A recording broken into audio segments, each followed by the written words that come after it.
Have you ever been in a situation where you thought another person was trying to do you harm, only to find out later that their intent was for your good? Perhaps as a child when being punished or something was being withheld from you, you may have found yourself yelling back to your mom or dad, "You just don't want me to have any fun!" And now, perhaps, you are the parent finding the shoe is on the other foot. What I describe here is not unique to parents. The problem I'll be unpacking for you today is one that plagues leaders and their teams all the time. A problem that prevents teams from reaching their desired level of success and satisfaction in their jobs. Hello, my friends. Jeffrey Shaw here from Grow to Your Potential. In my previous series, I included some videos on communication where I talked about some of the assumptions we make when we communicate with others. Today, I want to speak to you about the assumptions we make regarding the intent of the other person. We make assumptions all the time. It is part of how we process, as we cannot wait for all the data to come in before deciding how to act or respond. This is a good thing as it allows us to act quicker and avoid potential harm that can come with a delay. For example, you're going on a hike in the woods when you come across a bear. Perhaps the bear is well fed and would only come up to you, take a sniff or two, and carry on its way, leaving you with an amazing story to tell. Alternatively, this bear is hungry or has some cubs it wants to protect. Rather than wait to find out which is the case, you will likely assume the bear is a potential threat to your life and you're going to find a way to get out of there. This would be a wise move and a good assumption to follow. In this scenario, we can see how acting on our assumption can be for our benefit. However, just as our assumptions can help us make the best decision, they can also contribute to us making decisions we'd later regret. Well, this raises the question, how do we know which assumptions we can follow and which ones should be rejected? Before I answer that, how about a real-time example of this? Consider the Black Lives Matter movement and all the police shootings that are getting so much media attention these days. Personally, I'm grateful that I am not a police officer.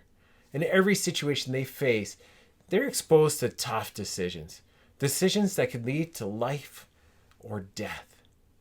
In these engagements, they have no choice but to make assumptions as they attempt to resolve the situation.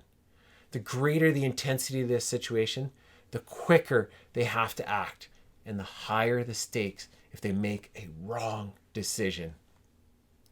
I've heard it said that 9 times out of 10, the intention of a person is good. Their actions may not be good, but their primary intention that's driving them may be that of good. We'll often judge based on the action, but would likely judge differently when we discover the intent. For example, what punishment would you call for regarding a person caught stealing from a grocery store? How would that change if you found out he was stealing food for his starving 3-year-old daughter? The intent does not change the right or the wrong of the action, but I'm pretty sure it would impact the nature of our response. In an ideal situation, we have the time and safety to recognize what assumptions we're making and then test those assumptions. When we do this, we get closer to the truth, to reality. In the process, we're better able to make the best decisions. If we go back to the life of a police officer, we can see the challenge that comes from not having the space or the sense of safety to test those assumptions. We also see how past experiences can feed into the assumptions we're making in similar situations.